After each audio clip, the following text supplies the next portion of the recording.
Chris Scalzo here with Matt Howell. And this week on Two Bearded Guys with Ball Caps and T-Shirts, we're going to talk about The Lobster.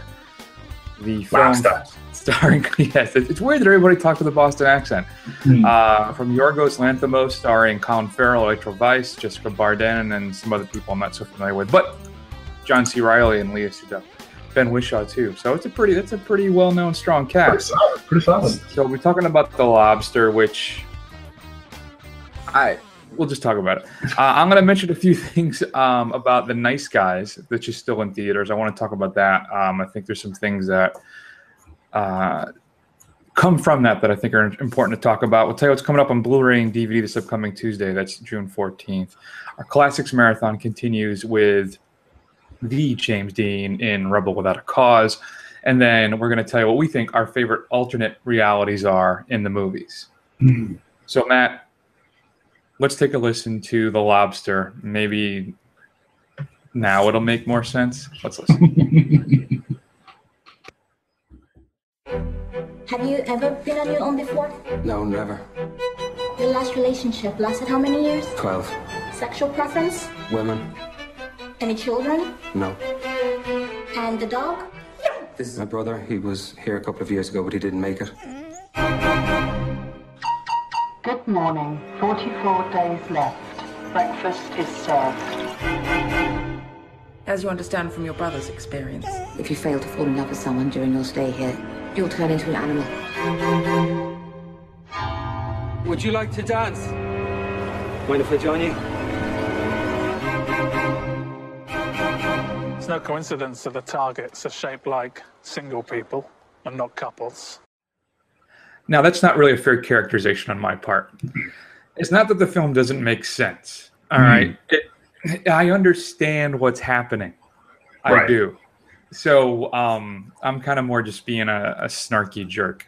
So let's set it up. We're setting some kind of dystopian present, I'm thinking. Near future, something like that.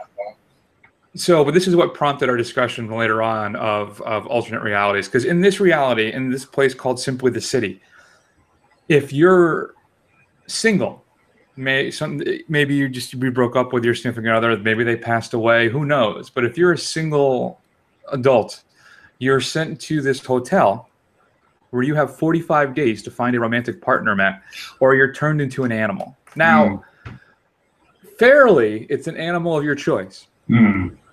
But it's still an animal. Right. And yeah. So Colin Farrell, who I think there was a point too, right, when Colin Farrell wasn't as, respected as he is now as an actor. He was considered again like another pretty boy, like the whole Matthew McConaughey thing in A Time to Kill. Like one reviewer once said to him, "Listen, McConaughey, it's a marathon, not a sprint." So. But Farrell has turned that corner. I think for me, too, one of the big roles for me was in Bruges, right? Where I think he's fantastic in. And I got to say, again, I think for here, I really liked him in this role. I thought he plays this guy just simply named David. He's recently broken up with his girlfriend, and he's sent to this hotel. And we're experiencing everything with him. Now, granted, everybody here, it's not like this is a surprise to anybody, right? This is just how things go in this society. So, and he chooses to be a lobster, hence the title, if things don't work out for him. Matt, I enjoyed this film, but there's an uneasiness that crept into me the entire time. Okay. I think I was never really truly comfortable with it, and I felt like I was never really able to wrap my arms around the film itself. Conceptually, I get it. It's just that it's just off-putting, the whole thing. But that's on purpose. I think that's a success by the director. I'm not sure. I'm still, to this moment, I am still wrestling with this film. Do you have a clearer vision and interpretation you'd like to share with us? I don't know if I have a clearer interpretation. I mean, I will say I didn't really – I expected to enjoy this movie a lot more than I did. And I can't quite put my finger on why I didn't really like it. I mean, I think there's a lot of contributing factors. I think, as you pointed out, intentionally so, but the performances are very wooden. They're very kind of unnatural, just kind of the way everybody acts. you know, and yeah, it felt to me like Mammoth by way of Wes Anderson. Yeah, Mammoth's dialogue is very stilted, and he tells people, you know, just deliver it at this way. Right. But then also there's like this also almost whimsical quality about the whole thing, but not whimsical in a joyful way. Right. So, go ahead, continue. So I mean, that was like you said. I mean, that was off-putting. I mean, the whole conceit. He doesn't really explain it, which I guess isn't really bad per se. But I kind of had trouble grappling with what the rules were of this universe. I mean, you know, and let me ask you this. You know, one of the things that everybody harps on is that you have to have like this, how do they call it, a defining characteristic, whether it was always something dumb like you have a limp, or you have a lisp, or you're nearsighted, or something like that. Right, to be partnered up. And then that's like I mean, is that the key to being paired up? Like you have to be those things in order to I mean, well, I don't. Let's be clear. Part of it. And the only thing is, I don't really understand what he was trying to say. Like, I don't understand what he was trying to say about relationships and, you know, the human condition and all this kind of stuff, because you've got the whole process in the beginning of trying to find a mate, and then you've got the whole loner aspect of it, and it just doesn't. I don't really understand what he's trying to say, and I guess that's either, I don't know if that's my failing or if that's his failing. I think it's yours, because I think for me it's an examination of I think the pressure society puts on people to be coupled up. Mm-hmm. And I think it's more of a he's doing this hyperbolic statement by saying, you know, well, as long as they have some type of connecting quality, be it a limp, maybe nosebleeds, maybe, you know, you have to self-inflict them. But it's I think that's all it is. He's saying how ridiculous it is that society seems to cherish and promote coupledom, and singles are not looked down upon, but still you're considered different, right? If you're an older person, you're in the 40s or 50s and you're alone, it's more like, man, what's up with that guy? You know, and that really shouldn't be the case. So I think that's what he's showing, how absurd it is that we have to be coupled up, that people will grasp onto anything in order to be with somebody. So his, you know, define this joining, sharing characteristic, no matter how weird it is. And I guess, you know, I guess I could see that. And I think that's where he's going in the beginning of the film. But I guess what makes it kind of 180 for me is that he doesn't make the single people or the loners sympathetic at all. I mean, they're just as bad. It just is bad in their own way. I mean, they're awful. So I don't understand, you know, I guess, is he trying to say, is he trying to say everybody's awful? I mean, whether they're, you know, your couple friends or your single friends, I mean, they all want you to be a certain way. I don't know. I mean, it's like you would think that if he was trying to make that statement, he would have made the loners a little more, you know, sympathetic. I think that's where the dystopian part of it comes in for me, is that it's both sides are just have the reprehensible characteristics. Everybody who's independent of something else at times, not everybody, but, you know, people tend to feel superior in that way. Right. And I'll give you a perfect example. There's there's like believers, and then there's atheists, right? So there's religious people and atheists. On both sides, there are just annoying people who need to shut up. All right. Even if you fall into one camp or the other. And I think I think that's part of what he's saying here is that, yeah, look how crappy and screwed up these people are that demand people be coupled. But listen, you can be just as screwed up on the other side of the fence. And I think that's really what it is he's showing that everybody really has their own personal issues. And no matter how great you may think you are in your chosen path, you could still be an a-hole. I don't know. I feel like I was trying to figure out, too, what the pitch meeting for this film was. I can't imagine. Like, I feel like I was like, when I wrote down, it's like a cross. It's almost as if George Orwell, Kafka, and Freud got high and wrote a movie together. It's like, those are the things that I felt kind of all pulled together in this film. I don't know. I enjoyed it. I did. But you're right. There's not a lot of sympathetic characters in this. Yeah. Even Colin Farrell's character at points, you know. Yeah, he's pretty conniving. But yeah, no. And his wife, the heartless woman, what she does to test him at times too, when they match up, because he has to pretend that he's heartless because he's so desperate to find somebody. The action she takes, I don't want to say like, I mean, I didn't clutch my pearls, but still, it was that kind of like, holy crap. Yeah. You know, but and it's billed. how would you describe this? As a dramedy, I guess, because there's some stuff that's actually very funny, but it's very British in its humor. You know, I think at times. But I think John C. Reilly was a highlight for me. Whenever he was on screen, I enjoyed him a lot. Yeah. And then Wishaw too, but yeah, I don't know. Yeah. Yeah, I think the dramedy is fair. That's how I would describe this. I mean, it definitely starts off kind of with the ludicrousness of it all, and they make a lot of jokes, and it's kind of that kind of dry humor. But it goes away. It goes away about halfway through the movie. Yeah, you're right. I mean, and some of it is still absurd. You know, them all. You know, the comment about the loners, you know, they love to dance, but they only dance to EDM, and they're all doing it to their own headphones by themselves in the woods. I thought that was kind of funny, but, you know, you're right. The jokes get few and far between as we go further and further into the film. Mm-hmm. So I don't know. I mean, I don't know. I wasn't a huge fan of it. I mean, I don't know if this just means that I'm losing my indie cred or I'm becoming too old and square for this kind of stuff now, but Don't worry, they're making a new Transformers movie now. You'll be fine. I haven't gone that far yet. Thank you. But yeah, I don't know. I probably wouldn't. It's not one that I would definitely. I wouldn't go check it out again. Probably, I definitely wouldn't buy it. It's not in any of those for me. You know, it's kind of a one-timer, I think. It's interesting. I think you should watch it. I think it's such an interesting concept, and it's exceptionally well executed. I thought it was very funny. Kind of my last kind of thing. I always try and kind of sum things up in 2 words from when I walk out, or something to that effect. And I said, funny and fascinating is how I interpret this film. Part of me, I want to watch it again to see if I get something different out of it. Mm-hmm. But you're right. I don't have an overall drive to see it again. Like, I need to see this immediately. Right. But I think you should definitely check it out. If it was on, Netflix or something, would I watch again? Maybe. Yeah, just to see, for that old personal experiment, to see if anything changes for me watching it one more time. But I don't know if I'd add it to the collection. Yeah. But if I had to grade it, I think right now I'd give it an A-. Just because because of what it stirred in me. What it, every now and then there's films that come around that just kind of impact me and make me think, make the old noodle bend and stuff. So that's what this does. And I appreciate that. So I think that's where I would fall in for this.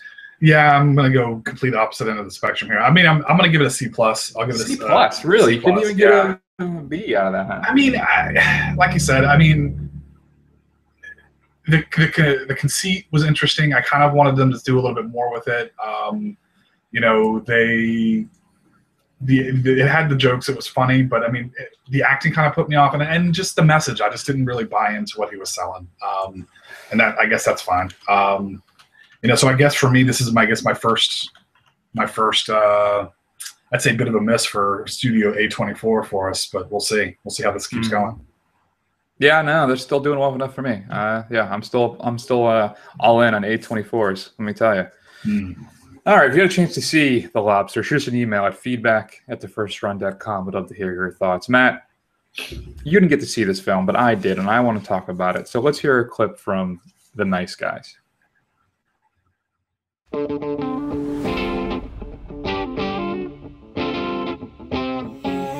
You're a private investigator? My profession is very complicated, okay? It's nuanced. That's a lot of blood. You beat people up and charge money? Yeah. Sad, isn't it? How much would you charge to beat up my friend Janet? What? How much you got? $30. That's good. This conversation is over.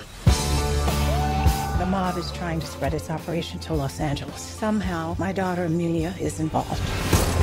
Please, find her. You seen this girl? What's in it for me? Oh, we can do this the easy way. We're currently doing it the easy way. Whatever happened to offering me $20? It's the recession. This is a high-profile case. Made the newspapers.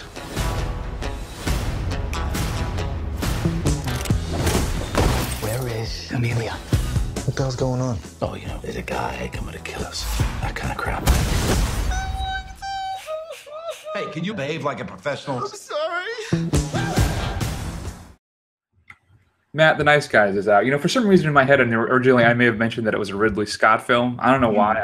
I had that connection, but no, it's Shane Black. Right. Shane Black was responsible for some of the more memorable action movies of the '80s. He wrote them. He was in Predator. Let's not forget that. Mm-hmm. And he helped revitalize Robert Downey Jr.'s career with Kiss Kiss Bang Bang. Most recently, I think it was Iron Man 3, which we will not hold against him. So he's back here with Russell Crowe and Ryan Gosling. And Crowe plays kind of just a heavy. He's an enforcer, right? You give him some money, and he'll rough somebody up for you and deliver the message.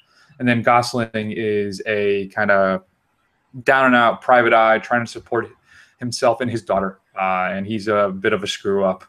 But, you know, lovable all the same. But he's also kind of sleazy because he does the divorce stuff. So he follows, you know, guys around or women around and takes pictures and all that kind of thing. So they both end up running afoul of the same person, right? And they're trying to track down this missing girl named Amelia.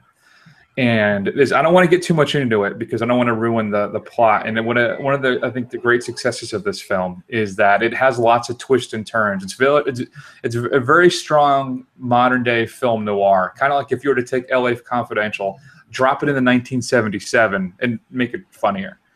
But still, and that's another thing too, is how successful the humor is in this. Now, I'm going to tell you, there are a few times it felt a little forced to me, some of the jokes. But I'd say for 70–80% of it, I thought it was funny. And overall, I enjoyed the film. I thought it was one of the better films I've seen this year. It helped revitalize kind of the whole buddy action thing for me. You know, I don't know if it's really Midnight Run level, which I think is the pinnacle, right, at this point. But it's up there for me. I enjoyed it. I think Crowe and Gosling have great chemistry together. They work really well together. And they do how would I put this? I don't know. It's a very solid film. I think Shane Black does a great job setting up the atmosphere and the world that we live in. It does feel very authentic, late 70s in this. And as I said, a twist and turns. It's a very solid mystery. And I think that really too for Black and Crowe, for Gosling and Crowe, Black does a great job with those two playing off each other. It's the highlight of the film for me. And what else would I say? Really, just you should check it out. I think it leads me to my greater point on this, is that this stuff needs an audience. All right, it cost $50 million to make. Right now, it's below that in box office, and I think that's a damn shame. Out of all the kind of crap and the sequels, and I know this is going to sound weird coming from me on this show, but all the superhero films, we need stuff like this to succeed. It's exceptionally entertaining. It's a lot of fun, and you need to go see this movie. Rent it when it comes out. Get it or on Redbox, or go ahead and buy it. I'm telling you, it's a lot of fun. It's being unfairly maligned. I guess there's another thing too. Next week, I'm going to try and see Popstar. That's another one that's supposed to be really funny that I'm surprised is tanking. Nobody's going to see it. Really?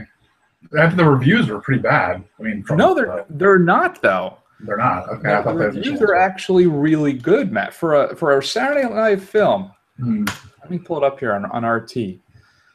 Where are I? 76%. That's pretty damn good. Yeah, that actually is really good. So, and The Nice Guys, that's another one too. That one's got a really high score. I think it's in the 90s. But nobody's going to see it. 91%. Nobody's going to see this. It's very well written, very well shot. It's just a great film, and you have to go watch it. And it bothers me that nobody's going to see it. It's right now locally to me. It's playing at one time, 5:15 down the street. That's it. Nobody's going to see this thing, and it kills me. So remember, people, in between the Ant-Mans and the Avengers and the solid B films like Batman vs Superman, make sure you make time to see stuff like The Nice Guys, because we don't want to lose this stuff. Right. That's the danger, is that we'll get stuff like The Lobster. We'll always get that stuff, right?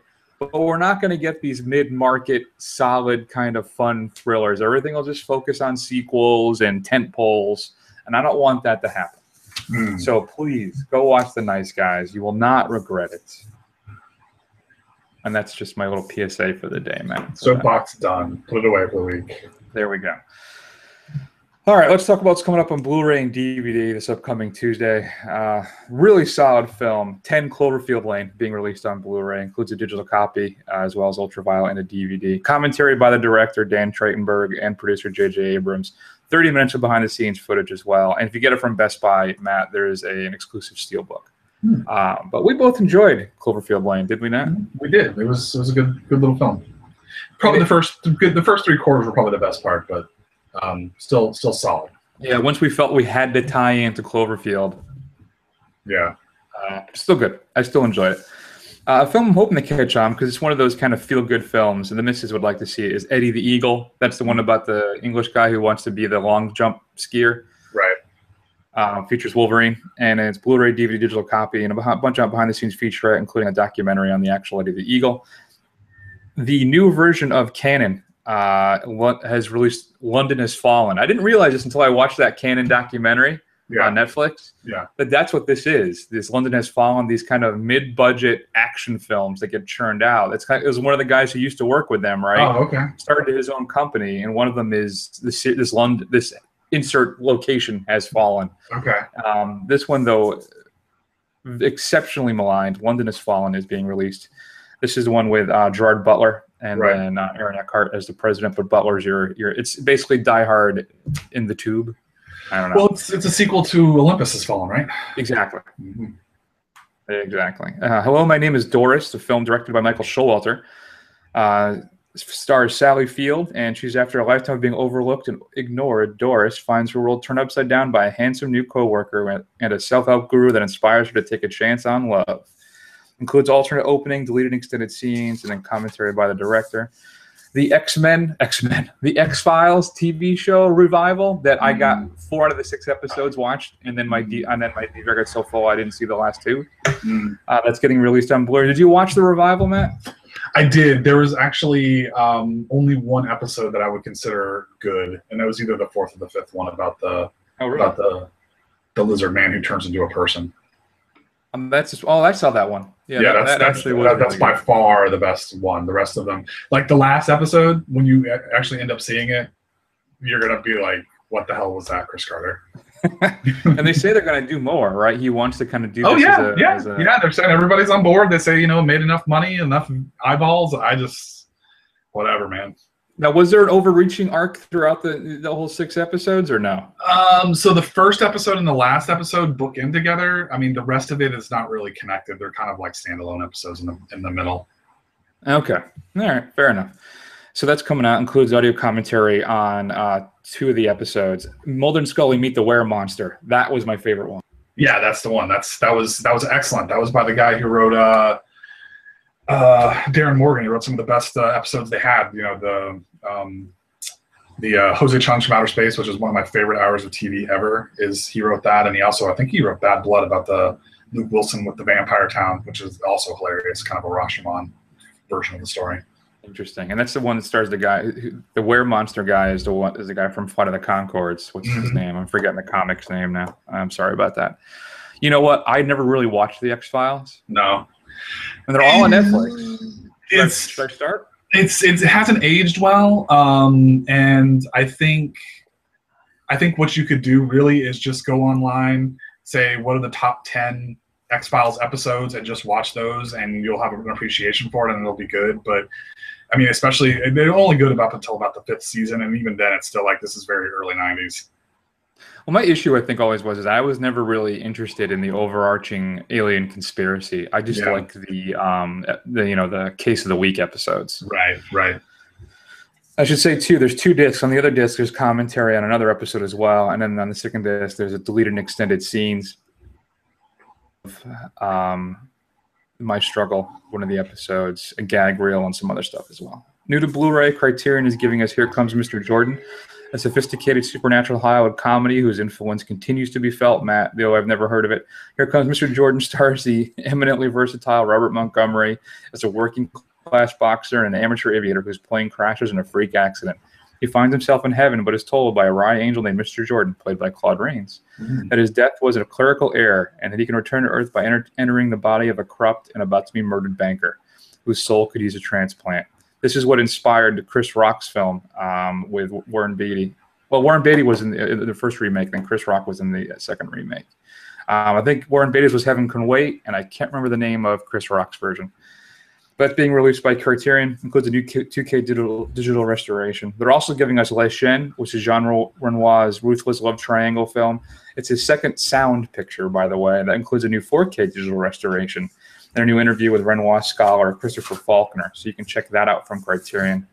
It actually includes as a feature, Matt, the new restoration of On Purge Bebe, which I think I nailed, 1931, which is Renoir's first sound film as well. That's a nifty little bonus. Scream Factory is giving us Jeepers Creepers 1 and 2 as individual releases. Includes new 2K scans of both films and new audio commentary for the first one, not for the second. They're porting over some other old stuff. But there's, as Scream Factory does, there's a whole bunch of new features in the making of the film. Were you a fan of the Jeepers Creepers movies?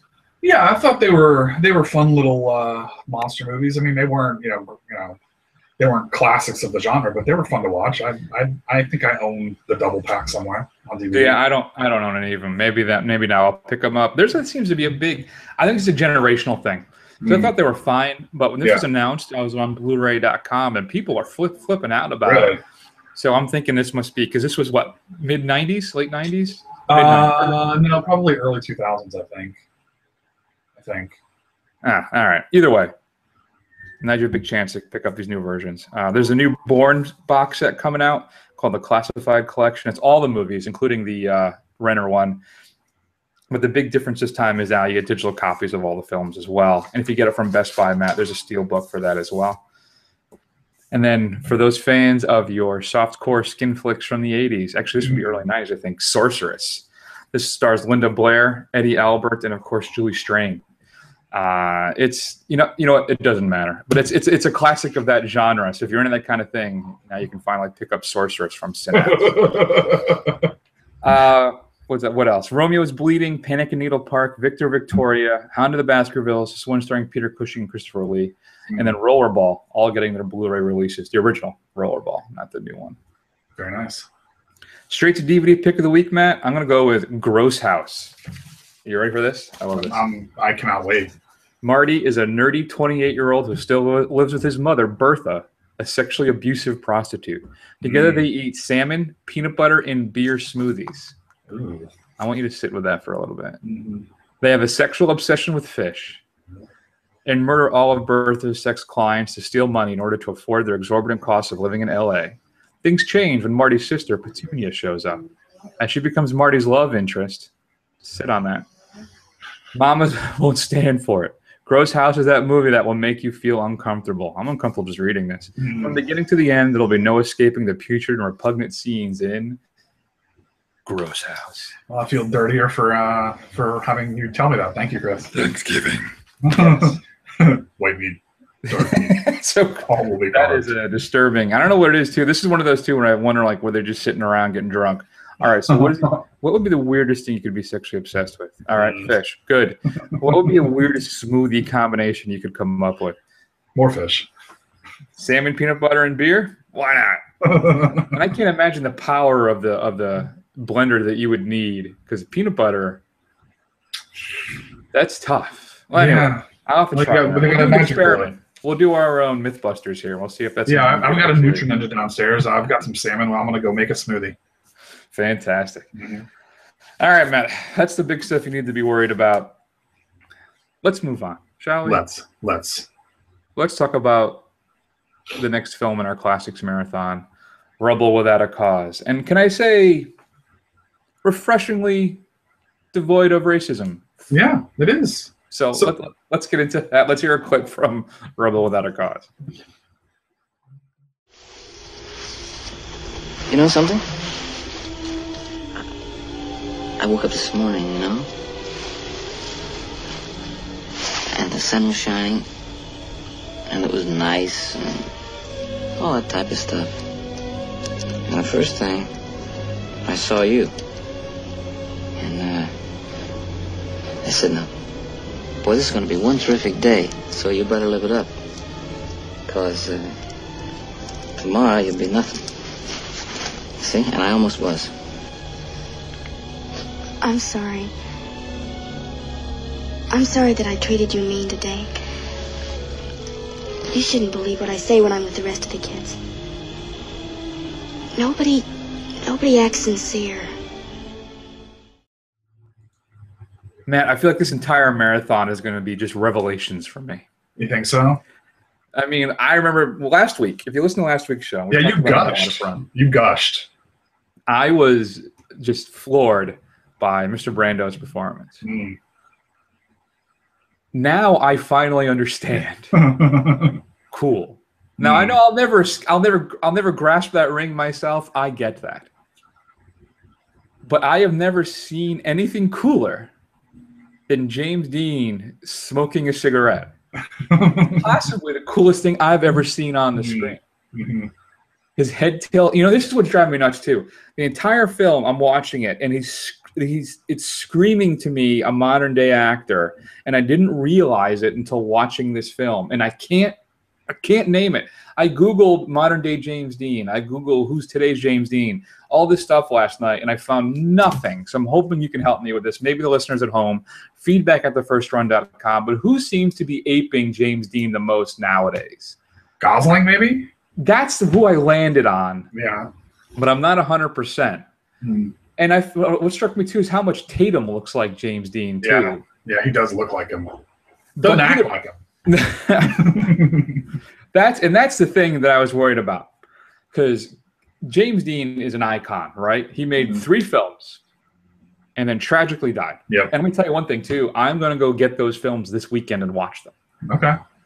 But still, I was nervous that it was more just an inflated thing, right? Because he died young and his work became iconic. And let's point out, only actor to ever get 2 posthumous Oscar nominations. All right. Matt, let's actually, all right, clearly I was just blown away by Dean in this film, but let's set the film up. James Dean, his family moves from town to town because he just can't help but get into trouble, the poor guy. Now, I think part of the problem is he's 24 years old in high school. Yeah, well, he's still on the young side because everybody else is like 37. Well, I think Sal Mineo and Natalie Wood are still kind of young in this, but everybody else, is pushing 30. But that's the way it was done back then, so let's cut him some slack on that.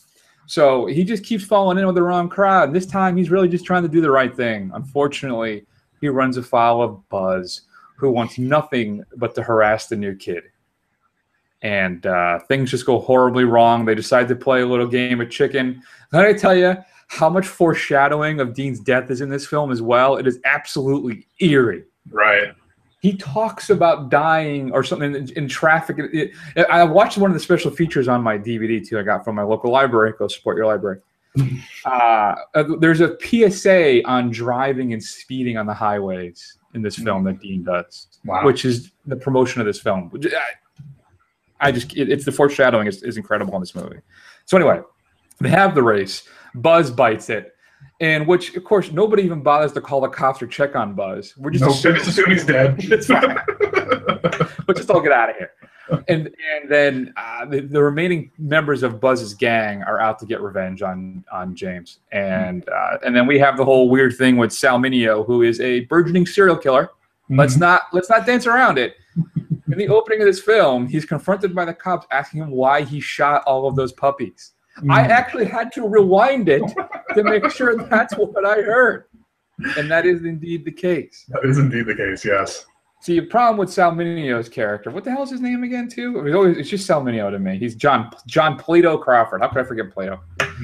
So his problem is he's got parent issues. His dad is away in business. He's never home. He's raised by the maid of the house, who... This is, if we have any racism issues in this classic, we dance around it, but she's never portrayed, at least for me, she's never portrayed in a poor light, right? Yeah, I agree. So there's that, and there's no other black characters, which it's the 50s. I'm going to let that go. Let's put it this way, there's no overt racism in Rebel Without Cause, so you're ahead of the game for us on that count. So anyway, so we got Mineo's thing where he's desperate for a family. He does some really weird things and makes some very questionable decisions. Natalie Wood in this film as Judy, Matt, she's into some sick shit. She has some issues with her dad.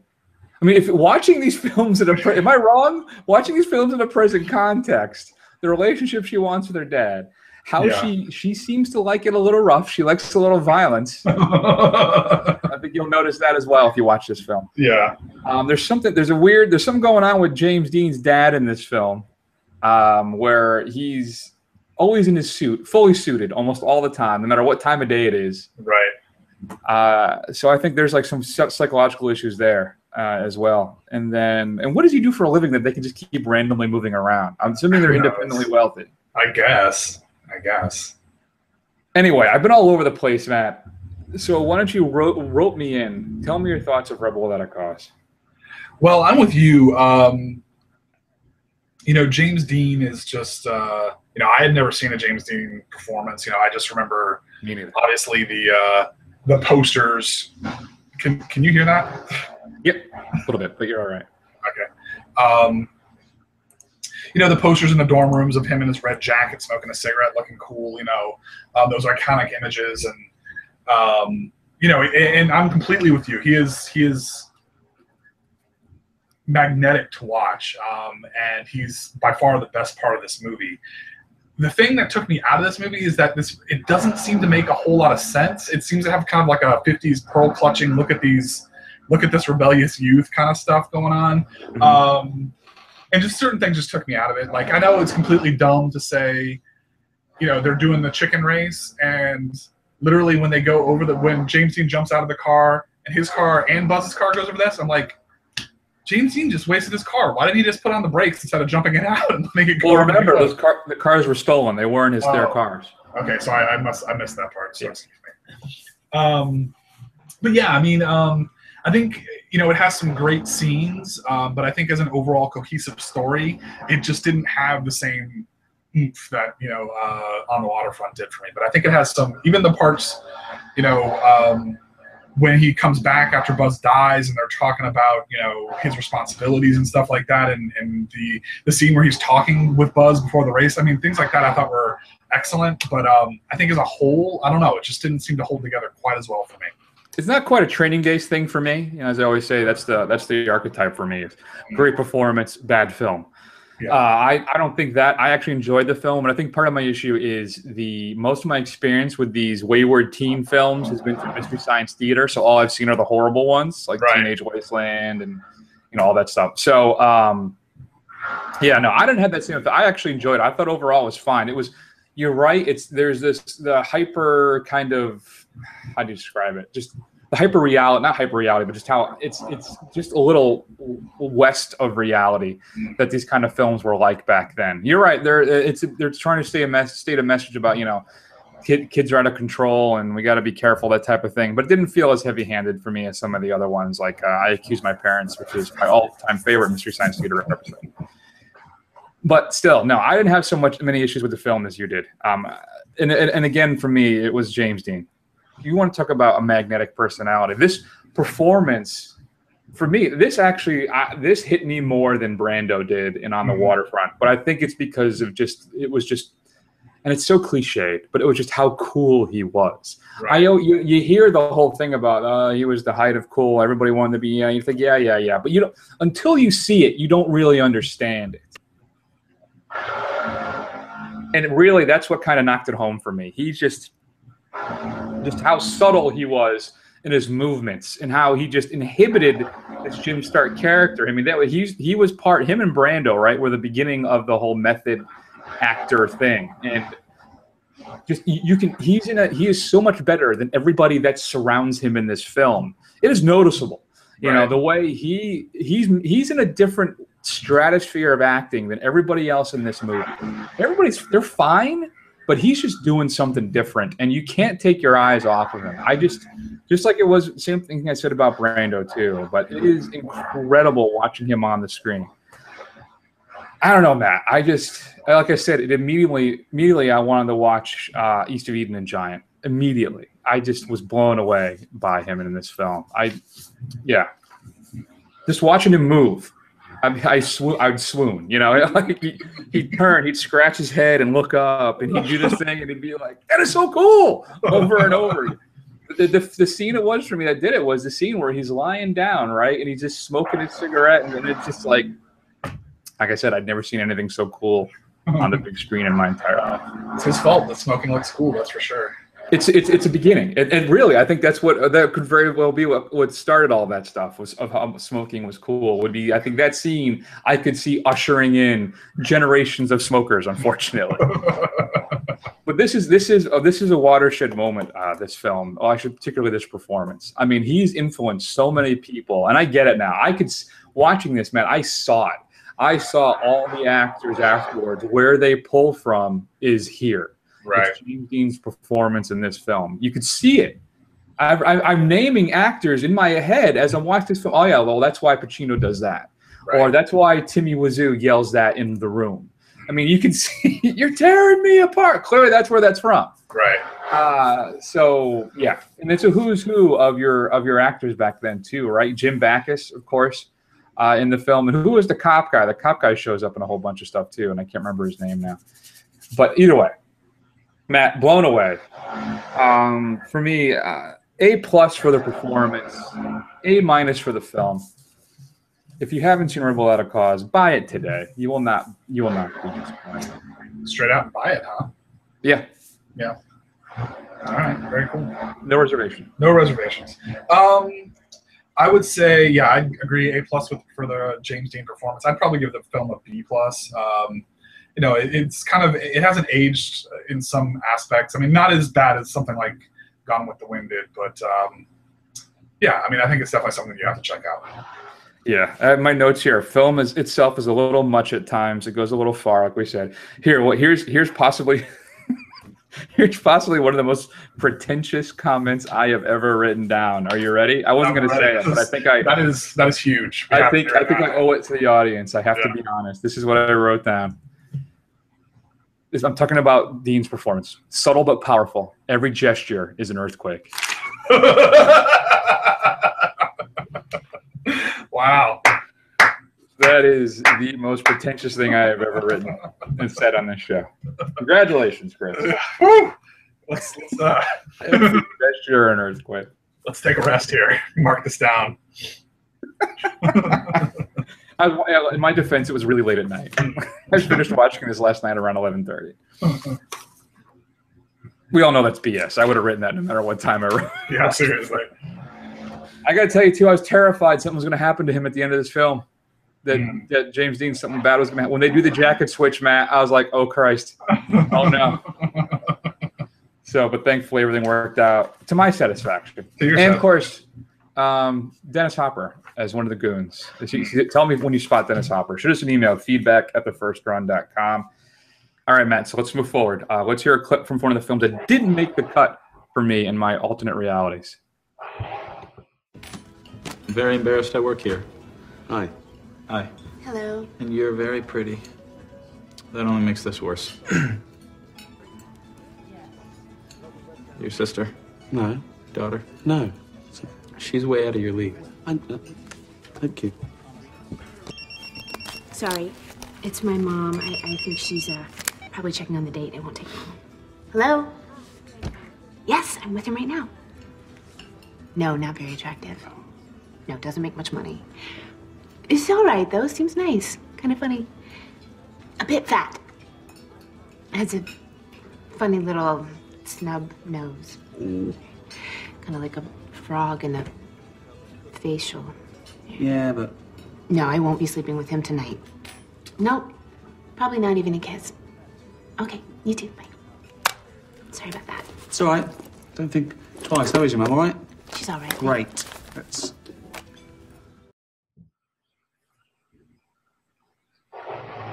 Anybody listening at home, there's a Fargo scenario going on at Matt's house right now. Won't say who's on the other end. Together. So, Matt, I actually ended up struggling with this a lot. Yeah, so did I. So let me just ask you this. Did you pick alternate realities that you liked watching in the films or ones that you would actually like to live in? Oh, that I liked watching in the films. Okay. That's what I did too. And my struggle with more was trying to stay away from, I wanted it to be where the film itself took place in an alternate version kind of Earth.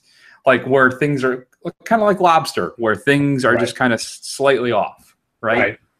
So I ended up kind of failing that, I think, a couple times, but because it was so difficult to kind of put this together because of that. Right. But yeah, I don't know. So I'll just start off, I guess, with my number 5. The film itself is okay. Okay. but the idea of it and is really interesting, and it's just an interesting thing to watch. I think it's on Netflix. It was for a while, and that's the Confederate States of America. It's an interesting experiment. It's basically what had happened. It's a documentary about the United States after the South won the Civil War and everything that happened afterwards. Some of it maybe doesn't really work. Probably one of the more successful things is the introduction of commercials in between. It's kind of like a PBS special, right? And they have commercials in between the segments of, here's the key part, products that actually existed. Okay. All right. They're real. Right. It's not made up by the creators of this film. But some very racist products you could buy at one point. So yeah, it's just a take on what the country would be like if the South had won the Civil War. And it's just very interesting how the whole thing unfolds. So that's my number 5. Okay. Have you seen CSA, Confederate States of America? I have not seen Confederate States of America, no. Okay. What do you got? So my number 5 is one that I think we reviewed for the show, and it's a very near future, kind of slightly different than what we got going on, but it's Her, which I guess was with a possible future. Obviously technology is much farther advanced than it is here, but it's not super science fiction, and it's all about the guy who kind of falls in love with an AI and eventually ends the movie with the singularity. Obviously, AI is becoming self-aware and kind of growing past us, which is something that futurists and stuff talk about all the time. I thought it was a really interesting film. It looked like something completely plausible. It's like something you would expect to see maybe 30, 40 years from now. So yeah, it's an interesting little alternate reality. I thought it was probably the best one on this list that I have that actually fits the description of what we're trying to do here. Yeah, see, Her was on my list, but then I didn't know if I should consider it an alternate reality. I thought it was just in the future. Okay. I didn't think it was like a modern day, or not that it has to be modern day, but I didn't feel like it was an alternate reality. I thought it was more of just a future thing. So then it wouldn't really fall into an alternate reality. Okay. If it did, it would probably be at the top of my list almost. So okay. Yeah, I don't know. I struggle. That's what I say at times. I struggled with this list. Yeah. Or is it about movies that have alternate realities in them, a la Back to the Future 2? I don't, whatever. Okay. Okay. My number 4 then, because of that, is Sliding Doors, which I think falls into that whole, I don't know if you're familiar with this, is Gwyneth Paltrow, and the film is she misses her train, and her life takes on an entirely different path because of it. It's a romantic kind of drama, but it's really interesting to see what happens when she makes a train and when she doesn't make the train. Mm-hmm. I don't know why this film always just popped me when I first saw it, and I really, really enjoyed it. So it handles that whole alternate timeline thing really well. It's not science fiction-y at all. Like I said, it just shows you what happens if she makes a train and if she misses it in her life and how drastically different it unfolds. So yeah, I don't know. That was my number 4. It's just, I don't know. As I said, I really struggle with this list. I think I've failed you listeners on this list. I think we both have. So let's get through this quickly and we'll end this thing, right? So number 4, I did Donnie Darko. I haven't seen Donnie Darko in a long time, so I don't know if it holds up as well.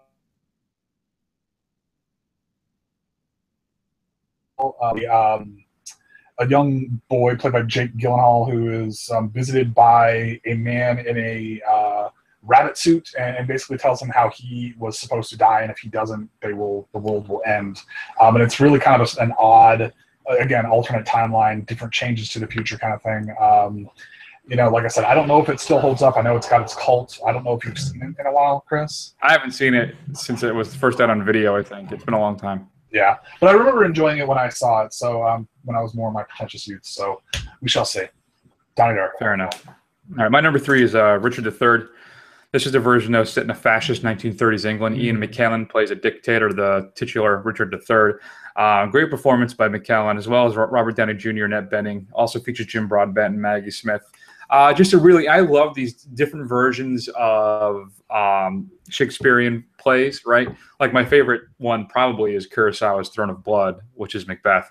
Right. But this version of Richard III is fascinating. I've always really enjoyed it, and it's one of those things where the Blu-ray is available from Screen Archive, I think, or whatever it is, whatever.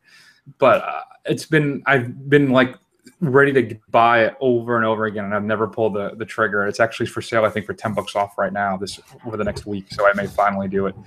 But yeah, if you haven't seen Richard III, check it out. It's a really interesting take on the play. Okay. And hey, alternative fascist England. Who wouldn't want to watch that? We can never have too many of those. That's right. But that is a good version of the play. That's actually, I really like that. I own that as well. It's a good film. All right, so this one I may have failed again. This may be more of a future kind of thing, but my number 3 was Looper. So obviously this is same problem on my list, but I just more of a future thing than an alternate universe thing. Well, essentially what this is, it's very near future if it is the future. But basically, time travel has been invented. There's these hitmen that the mob uses that goes back in time to kill people and erase people from existence. And Joseph Gordon-Levitt plays a young Bruce Willis very well and very ably, I might add, with the help of makeup. And he's basically forced to try and his time is up. His loop is closed, so he has to kill himself, and it's about the two of them kind of chasing after each other. Yeah, I'm a big fan of Rian Johnson's work. Brick is one of my all-time favorite films, and I really like Looper. But again, in my head, I couldn't get it to fit on my list. Okay. But it is in my honorable mentions anyway. Okay. Number 2 for me is Never Let Me Go, starring James Garfield and Carey Mulligan, if you're familiar. It's an adaptation book. Basically, it's people are raised in this, what is it, just hotel, it's a big mansion, I don't remember what it is, a school. And their whole point of existence is just to be organ donors for rich people. And they kind of, as they go through and they end up meeting each other and they fall in love and they try and escape or they're trying to run away, and even though ultimately they know what their fate's going to be. But what's so great about it is you don't really know. Right, the mystery unfolds as the film progresses as to what's really going on with these people, and it does a really great job with it because it focuses more on the relationship in the people, and not so much the actual world that they live in. You know, it's more about them dealing with who they are and each other. So, I really, really loved Never Let Me Go. So, if you haven't seen that too, I can't recommend that one enough. Okay. So the second one I kind of struggled with as well, which seems to be a running theme for both of us here for this list. But I thought about putting 2 of this director's other works on here, but I finally decided on this one. So this one is Scott Pilgrim versus the World. I argue that the heightened comic book video game, nobody seems to blink an eye of people leaping all over the place or giant gorillas fighting giant dragons as an alternate universe. And if it is, hell, it's one I want to live in. Fair enough. But I mean, I thought about putting like The World's End on here or Hot Fuzz on here, but I went with Scott Pilgrim. Interesting. I didn't even think about that. They're just all an alternate. But here's the problem: is once you go down that rabbit hole, everything is in an alternate reality. Sure. Everything. So it's like one of the ones that didn't make my list though, that we talked very much a lot about incessantly was Better Off Dead. How that takes place in an alternate reality, California, right? Or is it Northern California? Yeah. Anyway, yeah. So now, all right. So then that gives me my number 1. Any guess what it is, Matt? In this film, Hitler dies. I really feel that Inglourious Bastards takes place in an alternate reality because of the ending of the film. Okay. It's Tarantino's fantasy way of ending World War II, and that's how I'm able to kind of shoehorn this into this list. But it is, for me, it is A-level Tarantino, and I do love the film. I've watched it quite a few times. Christoph Waltz obviously rockets to stardom because of the film as Hans Landa in this film. Brad Pitt exceptionally strong. Everybody's great. But I think that's what makes it passable for me to include the list is the alternate ending of World War II. So my number 1, Inglourious Bastards. All right. Very good. All right. So this one, I don't think it fits the future, but you maybe disagree. My number 1 is Children of Men. Obviously, this is about where people stop being able to have children, and the world basically slowly declines. I think, granted, the film takes place a decade or 2 beyond now, but I believe really when the issue started would have been right around this time. So it's pretty close to what current day society was imagining, or another dystopian England would be like, without, anybody being born. And it's an excellent film. I think it's one of our favorites of the show. I think it's one of the ones that is on the short list of we both really like it. So yeah, that's a film. That's another film that nobody seemed to see that you absolutely have to. As one of the greatest tracking shots in cinema history. I'm not being hyperbolic. You have to see it. It is fantastic, and the film itself is great. I don't know. Again, for me, that's future. I don't know. Yeah, I don't know. Because if I had that in, that would probably be my number 2. I mean, I really love that film. Maybe even 1. Could very well. Yeah, it's that good. So interesting. Yeah, I don't know. Do you have any other honorable mentions? Not really, because I struggled with the fact that, okay, these are, yes, they're alternate realities, but they're in the future or something. So I thought about putting Primer on here, but that was really the only one I'll mention. Yeah, I have Primer on my list. I had 12 Monkeys, even though I don't know if that really counted. Frequency, as you said, Looper. It's a Wonderful Life. Yeah.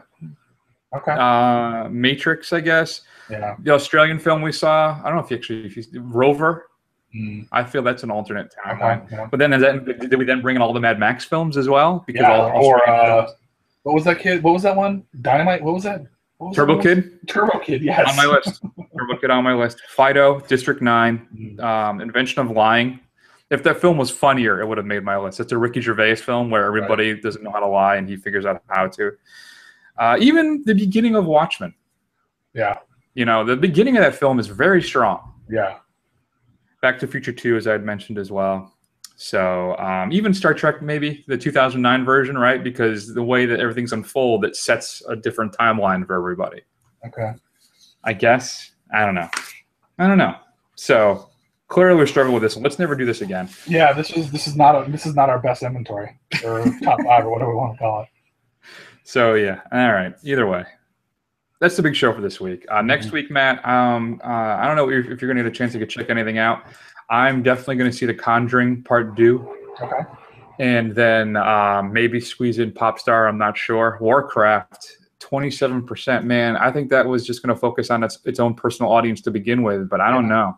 Big in China. Huge in China. It is huge in China. That's true. And then Now You See Me Too came out. Another film I think nobody was really asking for. Right. I don't know. But anyway, yeah, you think you'll be able to check out The Conjuring? Yeah, I should be able to do that by the end of the week. Good times. In the meantime, shoot us an email at feedback@thefirstrun.com. We'll continue our Classics Marathon with Bridge of the River Kwai. And that's it. That's the big show for this week.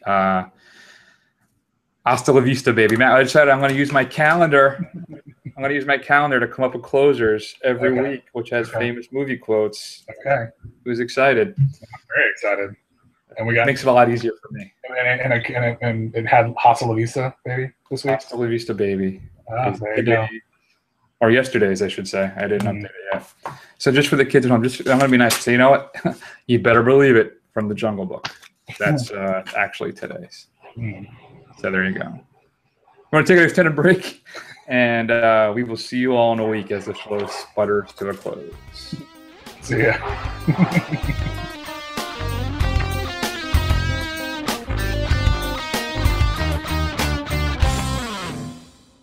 Ooh, that's a bingo. Is that the way you say it? That's a bingo. You just say bingo. Bingo! How fun!